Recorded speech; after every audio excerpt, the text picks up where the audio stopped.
तो सबसे पहले हम बात करते हैं सोक्रेटिस के बारे में, सुकरात के बारे में। ग्रीस के एक बहुत महान दार्शनिक हुए, बहुत महान चिंतक हुए। इससे पहले की जो दर्शन शास्त्र है, फिलोसफी है, उसके अंदर कुछ लोग हुए थे, कुछ विचारक हुए थे जिनका नाम था सोफिस्ट। सोफिस्ट ये कहा करते थे कि भी व्यक्ति को अच्छा बोलना आना चाहिए, अच्छा भाषण देना आना चाहिए, अच्छे आर्ग्यूमेंट, अच्छे तर्क करने आने चाहिए, लेकिन सभी लोगों के लिए मॉरलिटी एक जैसी नहीं हो सकती। उनका कहना था कि मॉरलिटी, नैतिक चीज, कि ये चीज सही है, ये चीज गलत है, ये सब्जेक्टिव है, यानी कि व्यक्ति पर निर्भर करता है। हर एक व्यक्ति के अनुसार कुछ सही है, कुछ गलत है। किसी व्यक्ति के अनुसार जब वो बहुत ज्यादा काम करना सही हो सकता है, किसी के अनुसार गलत हो सकता है, तो सबका अपना अपना मानना है। जो सोफिस्ट है वो ये कहा करते थे कि ऐसे कोई हमें कुछ रूल्स बनाने की, इस दुनिया में नियम बनाने की कोई आवश्यकता नहीं है। सबके अपने अपने नियम हैं, सबके अपने अपने नैतिक गुण हैं। जो सुकरात आए उन्होंने इस बात की आलोचना की। उन्होंने कहा कि यदि अच्छा ये बात है कि सभी के अपने अपने नैतिक गुण हैं, सभी की अपनी अपनी मॉरलिटी है, तो फिर दुनिया में कोई व्यवस्था तो बन ही नहीं पाएगी। किसी को ट्रैफिक लाइट पर रुकना ठीक लगेगा, किसी को नहीं लगेगा। तो ऐसे तो फिर कैसे जो है इस दुनिया के अंदर कोई सामाजिक व्यवस्था बनेगी? कैसे किसी भी प्रकार का सिस्टम कैसे बनेगा? तो सुकरात ने यहां पर आगे सबसे पहले कहा कि नहीं, जो भी वैल्यूज है वो ऑब्जेक्टिव होनी चाहिए, यानी कि सब लोगों के लिए एक जैसी होनी चाहिए। तो सुकरात की यहां पर हम जो शुरुआत है वो इसी रूप में करते हैं कि इन्होंने सबसे पहले सोफिस्टों की आलोचना की थी, जो कि सोफिस्ट ये कह रहे थे कि सब्जेक्टिविटी इन मॉरल वैल्यूज नहीं होनी चाहिए। मतलब कि वो कहते थे कि सब्जेक्टिविटी होनी चाहिए, सब व्यक्तियों के अपने अपने नियम कानून कायदे होंगे, कोई एक प्रकार का नियम कानून कायदा नहीं हो सकता। लेकिन सुकरात ने आगे इस बात की आलोचना की कि यदि ऐसा हो जाएगा तो इस पूरी दुनिया के अंदर कोई सामाजिक व्यवस्था तो स्थापित ही नहीं हो पाएगी। दूसरा सोफिस्ट ये भी कहते थे कि ऐसे कोई सद्गुण, ऐसे कोई नैतिक गुण रखने की कोई आवश्यकता नहीं है। अच्छे तर्क करने आने चाहिए, अच्छे पैसे कमाओ, सुखी जीवन होना चाहिए बस। लेकिन सुकरात ने कहा कि नहीं, यदि मानसिक शांति चाहिए, यदि मेंटल पीस चाहिए, तो फिर आपके अंदर कुछ सद्गुण होने चाहिए, कुछ वर्च्यूज होने चाहिए। और इन्होंने सबसे बड़ा जो वर्च्यू बताया वो बताया है नॉलेज को। इन्होंने कहा ज्ञान ही सद्गुण है। जिस व्यक्ति को नॉलेज है उसके पास में सब कुछ है। तो यदि हम बात करें सुकरात की शुरुआत कैसे हुई, सोक्रेटिस की शुरुआत कैसे हुई, तो हम कह सकते हैं सबसे पहला इन्होंने सोफिस्टों की आलोचना की, जो ये कह रहे थे कि सबके लिए अलग अलग नियम कानून कायदे होंगे और कोई एक ऐसा नियम कानून कायदा जैसा कुछ चीज होती ही नहीं है और होनी भी नहीं चाहिए। उनकी इन्होंने आलोचना की और कहा कि नहीं, व्यक्ति को यदि मानसिक शांति चाहिए, यदि मेंटल पीस चाहिए, तो क्या होने चाहिए? कुछ सद्गुण होने चाहिए, जो कि उसको उचित है या फिर नहीं है इसका ज्ञान करवाए। इसलिए इन्होंने कहा कि वर्च्यूज होने चाहिए। क्या वर्च्यूज होने चाहिए? इन्होंने कहा नॉलेज, ज्ञान, बस सफिशिएंट है, इसके अलावा किसी दूसरे गुण की आवश्यकता ही नहीं है। सुकरात से पूछा गया किस प्रकार का ज्ञान। सुकरात जो है वो दुनिया को, सुकरात का जो पढ़ाने का या सुकरात का जो तरीका था लोगों के साथ, वो ये था कि वार्तालाप करते थे, यानी कि अलग अलग जगह पर घूमकर उनसे पूछते थे कि हाँ भाई आपके बताओ इस विषय पर क्या विचार है। इस तरीके से वो अलग अलग थॉट्स प्रोसेस के बारे में जानते थे। सुकरात का कहना था कि किसी भी एक चीज को आंख बंद करके विश्वास ही मत करो, आप उस चीज पर प्रश्न करो, आप उस चीज के बारे में जिज्ञासु बनो। यदि ये सही है तो क्यों है, यदि ये गलत है तो क्यों है। इन्होंने अपने जो शिष्य थे उनको भी ऐसी चीजें सिखा दी थी, और उनके शिष्य भी जा जाके लोगों से यही पूछते। इनकी पत्नी जो इनसे बहुत ज्यादा परेशान थी। एक बड़ी अच्छी कहानी आती है कि एक बार तो इनकी पत्नी ने लाके इनके ऊपर गर्म पानी जो है उसकी बाल्टी डाल दी। तब भी इन्होंने पूछा कि गर्म बाल्टी क्यों है, इससे क्या होता है। इस प्रकार के प्रश्न जो इन्होंने पूछे, इनके शिष्य भी इसी प्रकार की जा जाके जो बातें पूछते थे लोगों से। एक अच्छी कहानी आती है कि वहां के एक जज साहब थे, उन्होंने किसी व्यक्ति को मृत्युदंड की सजा दे दी, कैपिटल पनिशमेंट, फांसी की सजा। तो इनके शिष्यों ने जाके जज साहब से पूछा कि हाँ भाई बताओ, आपने मृत्युदंड की सजा क्यों दी, क्या किसी व्यक्ति को मारना उचित है क्या? तो उन्होंने कहा कि हाँ, जज साहब ने कहा हाँ उचित है, क्योंकि ये इस व्यक्ति ने अपराध किया था, इसलिए व्यक्ति को मारना उचित है इस मामले में। तो उन्होंने कहा कि अच्छा, किसी व्यक्ति को मारना उचित है। अब अच्छा, उन्होंने पूछा कि भी क्यों, कि आपने जो इसको फांसी की सजा क्यों दी? तो कहा कि इसने किसी दूसरे व्यक्ति का मर्डर किया था, मर्डर किया था इसलिए आप फांसी की सजा दे दोगे? आप भी उस व्यक्ति को मार दोगे, उसके समान ही अपराध कर दोगे? उन्होंने कहा कि नहीं नहीं, इसने किसी दूसरे व्यक्ति का अपराध किया था, दूसरे व्यक्ति के अधिकार छीने थे। तो उनके शिष्यों ने फिर पूछा कि अच्छा ये बात है, तो एक बात बताओ, जो सैनिक जो काम करते हैं, किसी दूसरे व्यक्ति को मारते हैं, क्या वो सही है कि नहीं है? वो जज साहब परेशान हो गए, करो भाई कहां से क्या सीख के आए हो? शिष्य ने कहा जो आपसे पूछा है वो बताओ, किसी दूसरे व्यक्ति को मारना सही है या फिर गलत है?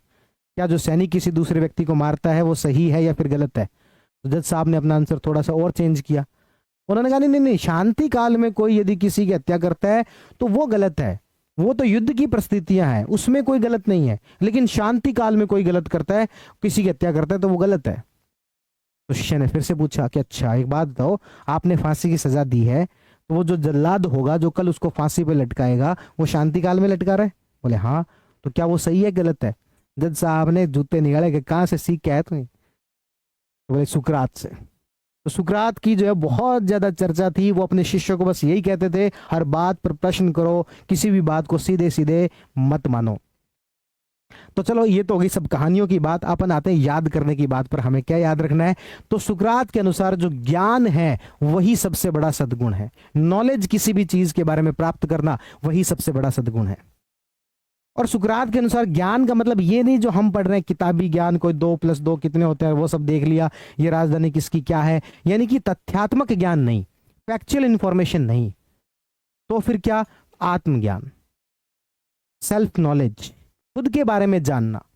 आपको खुद के बारे में जो भी लगता है उसके ऊपर भी प्रश्न करो। तो जब सुकरात ये कहते थे कि भाई ज्ञान ही सद्गुण है, तो हमें यहां पर ज्ञान को भी थोड़ा सा डिफाइन करना पड़ेगा। ज्ञान का मतलब सिर्फ हम जो आज के समय में फैक्चुअल नॉलेज से मानते हैं, तो वो फैक्चुअल नॉलेज की बात नहीं कर रहे थे यहां पर। तो वो यहां पर क्या बता रहे थे? ज्ञान का मतलब है आत्मज्ञान, सेल्फ नॉलेज, ना कि फैक्चुअल नॉलेज। ये ज्ञान क्या करेगा? तो ये जो ज्ञान है, ये जो नॉलेज है, व्यक्ति को सही या गलत के बारे में, शुभ या फिर अशुभ के बारे में निर्णय लेने में मदद करेगा। क्या कहते थे? ज्ञान जो वो क्या करेगा? तो व्यक्ति को शुभ या अशुभ के बारे में, सही या गलत के बारे में निर्णय लेने के अंदर मदद करेगा। और ये जो ज्ञान है ये व्यक्ति के आचरण के अंदर भी दिखाई देगा। ये जो ज्ञान है ये व्यक्ति के क्या? आचरण के अंदर भी दिखाई देगा। तो हमें यहां पर जो बातें याद रखनी है, ये 3 बातें हैं जो कि महत्वपूर्ण है, आपको याद ही रखनी है। क्या क्या बातें हमने कही अभी तक की? पूरी बात को मैं समराइज करूं तो सुकरात ने पहली बात तो सोफिस्टों की आलोचना की और कहा कि सब्जेक्टिव जो है वो चीजें नहीं चल सकती। इस पूरी दुनिया को चलाने के लिए, एक सिस्टम बनाने के लिए, एक व्यवस्था बनाने के लिए कुछ चीजें ऑब्जेक्टिव होनी ही चाहिए। मानसिक शांति के लिए कुछ सद्गुण जैसी चीज होनी चाहिए। और सद्गुण के अंदर उन्होंने कहा कि ज्ञान ही सबसे बड़ा सद्गुण है। ज्ञान के बारे में इन्होंने कहा कि ज्ञान का मतलब यहां पर फैक्चुअल नॉलेज नहीं है, यहां पर ज्ञान का मतलब सेल्फ नॉलेज है, आत्मज्ञान है। यहां पर इन्होंने कहा कि जो ज्ञान है वो व्यक्ति को क्या पता करवाएगा? तो कोई चीज सही है या गलत है, शुभ है या फिर अशुभ है, इसका भेद करवाने में, इसमें अंतर करवाने में वो आपकी मदद करेगा। और ये जो ज्ञान है वो आपके आचरण में भी झलकेगा। इसलिए ज्ञान ही सबसे बड़ा सद्गुण है। ज्ञान ही सद्गुण है, सद्गुण ही ज्ञान है। दोनों चीजें एक दूसरे से जुड़ी हुई हैं, ऐसा सुकरात के द्वारा कहा गया। अब सुकरात के द्वारा जो ज्ञान के बारे में कहा गया, उससे रिलेटेड अलग अलग प्रकार के कई प्रश्न बनते हैं। सबसे पहला तो बन सकता है कि सुकरात के अनुसार ज्ञान क्या है? तो सुकरात के अनुसार ज्ञान, ये 3 बातें आपको एटलीस्ट याद होनी चाहिए।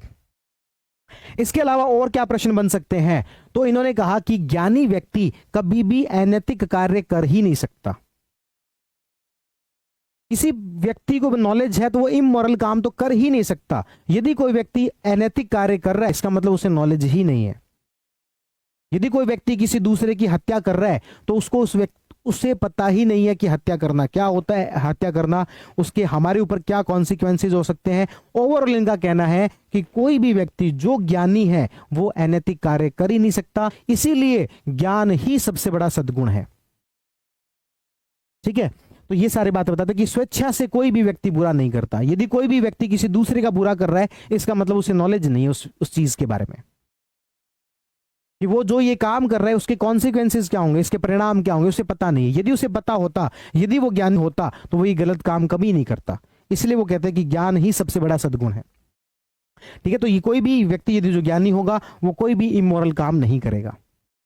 फिर सुकरात का एक बहुत ही महत्वपूर्ण एक स्टेटमेंट आता है कि I know that I do not know, मुझे पता है कि मुझे कुछ नहीं पता, मुझे मेरे अज्ञान का ज्ञान है।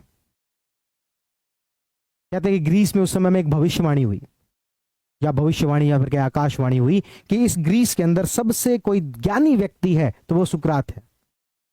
लोगों ने आके बताया सुकरात को कि भाई ऐसे कुछ आकाशवाणी हुई कि आप सबसे ज्यादा ज्ञानी व्यक्ति हो।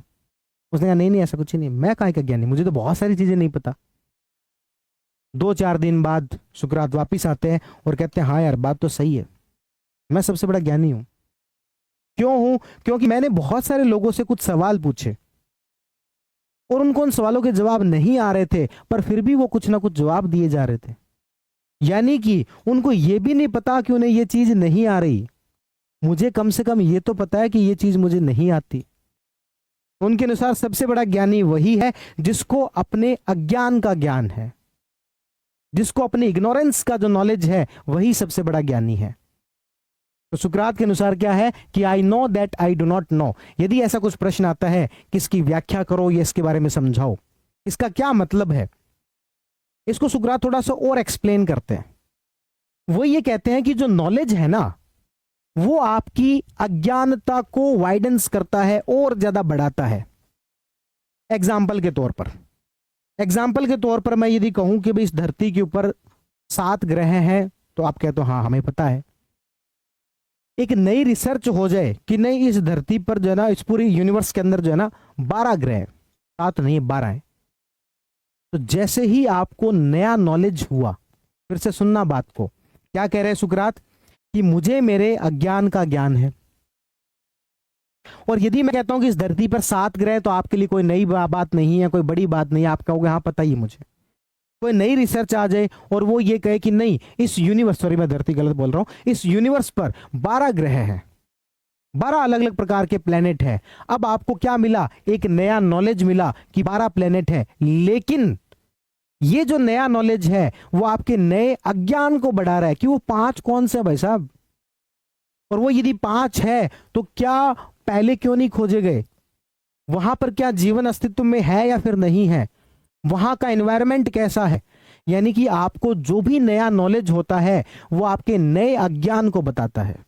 मान लो मैं ये कहूं कि इस धरती पर एक नया ही कोई देश बता दूं कि कोई XYZ नाम का देश है, अभी तक आपको नहीं पता था, आप खुश थे, आपको लगता था हमें सारे देशों के बारे में पता है, लेकिन जैसे मैंने कहा कि धरती पर एक नया देश है जिसका नाम है XYZ, आपका अज्ञान बढ़ गया, नॉलेज नहीं बढ़ा, नॉलेज तो बढ़ा ही है, उसके साथ साथ आपका अज्ञान बढ़ा है कि XYZ ये कहां पर है, क्या एशिया में है या फिर अफ्रीका में है या फिर नॉर्थ अमेरिका के अंदर है।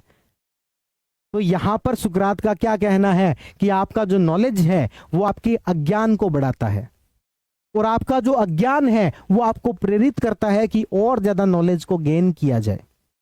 आपका जो अज्ञान है कि जैसे मैंने कहा कि 12 ग्रह, आपको क्या प्रेरणा मिली, अरे 5 ग्रह और कौन से हैं पता तो करें, यार ये नया देश कौन सा आ गया XYZ पता तो करें। यानी कि नॉलेज क्या करता है, आपके इग्नोरेंस को, आपके अज्ञान को बढ़ाता है, और आपका अज्ञान क्या करता है, आपको नए नॉलेज को लेने के लिए प्रेरित करता है। इस तरीके से ये दोनों जो है वो एक दूसरे की सहायता कर रहे हैं। तो ये वाला जो स्टेटमेंट है कि मुझे पता है कि मुझे क्या नहीं पता है, ये वाली बात जो है वो सुकरात के द्वारा कही गई। इसके अलावा ये जो स्टेटमेंट है ये व्यक्ति के अहंकार का भी त्याग करवाता है कि चलो हमें पता है कि मुझे क्या नहीं पता है। एक व्यक्ति जिसको ये लगने लग जाए कि मुझे सब कुछ पता है तो उसके अंदर अहंकार आएगा ही आएगा, ये निश्चित है। लेकिन ये वाला जो नॉलेज है, ये वाली जो बात है वो आपके अहंकार का त्याग करवाता है कि मुझे बहुत कुछ नहीं पता है।